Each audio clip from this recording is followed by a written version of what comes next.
Narcissism is not a flaw, it's a power advantage. Our culture shames narcissism, but it rewards it. Men who feel like just another guy gets just another life. Average status, average careers, and average women. If you want more, narcissistic traits give you an edge, if you know how to use them. I'm Lucio Buffalmano, and today we're looking at the Narcissist playbook. I'll show you the 4 narcissistic traits that create confidence, ambition, and upward momentum, and how to develop them the right way. Number 1, grandiosity. Grandiosity is powerful for a simple reason. It's self-esteem on steroids. It's the basis of mental power. You do not go through life feeling second to anybody. You think you're awesome, you walk like you're awesome, and you approach people like you're awesome. You go for ambitious goals and attractive women because you believe you can reach them. And that tends to shape your reality. One of the first cues of values for others is how you think of yourself. And if you think you're high value, people also tend to think you're high value. But there is a soft underbelly to grandiosity. Many narcissists maintain grandiosity with various mental techniques. So when feedback is neutral or negative, they use these mental shenanigans to protect their core. Pop psychology refers to it as inner fragility or protecting a weak core. It's not completely correct. It's more precise to say that it's a tool to maintain superiority. And in many situations, that works. It works especially well for high-power narcissists, because these guys tend to get better results than the average, and it's easier to keep thinking of yourself as awesome if you get good results. However, this mechanism is still a vulnerability. It's a vulnerability because if you happen to struggle for a long time or facing some serious life challenges, those ego defenses can get overwhelmed. And then you risk a psychological collapse. You risk a psychological collapse exactly at the moment when you need your self-esteem the most.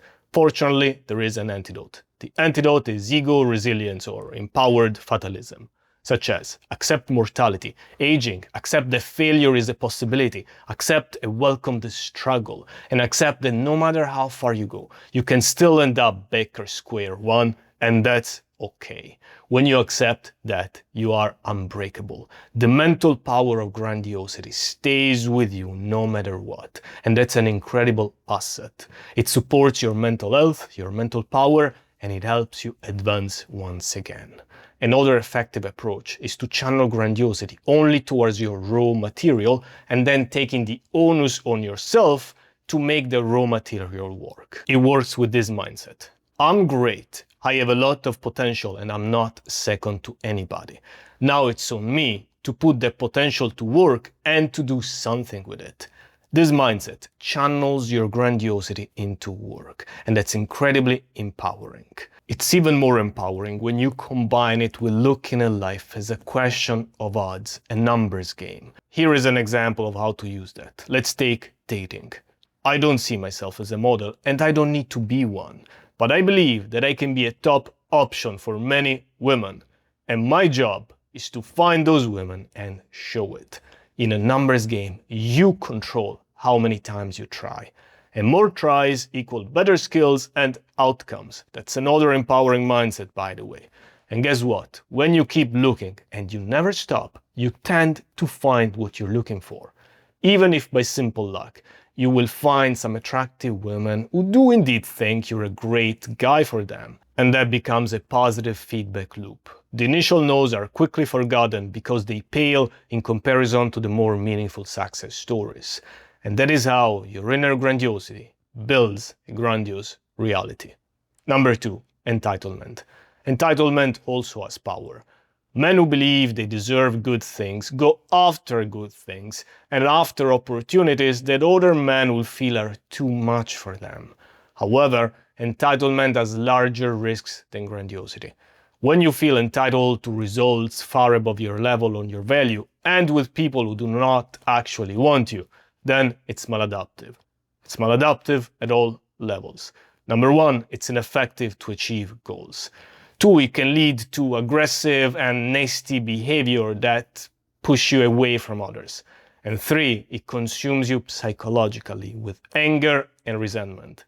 Think of the current meme as an example. Those are examples of high entitlement and feeling like you have to be treated in ways that others don't think you should. Finally, extreme entitlement without giving value is weak and dishonorable. Don't do it. Fortunately, there is a high-power adaptive version of entitlement. I go in details elsewhere, but to share one good concept, this is called generalized entitlement, and it works with this belief. Men with a lot to offer should get more from the world by the simple fact that they are able to give back more. And this is a general truth. It's simple social exchange dynamics and behavioral economics. But because it's a general principle, it's not guaranteed for every single situation or person. And this is important because it protects you from getting angry at individual people or individual situation, and it protects you from making it about you. Me is weak. General principles are masculine and high power. And there's a tendency. High-value men are entitled to getting more from the world. That's a truth. So since you have high potential and you work on yourself, then you should also get good things from the world. This is a much more adaptive and resilient form of entitlement. Number 3, self-sufficiency. Self-sufficiency is huge. It's huge for both power and attraction with virtually no downsides. It's empowering mentally, socially, dating, relationships, everything. And I see a stark difference between low and high self-sufficiency. I see it all over the place in the Manosphere. When some guys talk about hypergamy or she's not yours, only your turn, this stems from the secret wish of women being yours. That is low self-sufficiency. That is neediness. And I don't mean to criticize because I get it. Many guys need that kind of attachment. What these gurus propose is also a step forward. However, the real big jump forward is becoming high self-sufficiency. High self-sufficiency almost automatically makes you the prize. It's been my experience in relationships with women who are far more attractive than I am. And when you combine high self-sufficiency with high power behavior, win-win leadership, and all the good stuff that we teach on the power moves, then you are a great catch. Then grandiosity is justified. But to make this all work, you need high agency and skills. Check the link in the description where we go more in details. Ciao!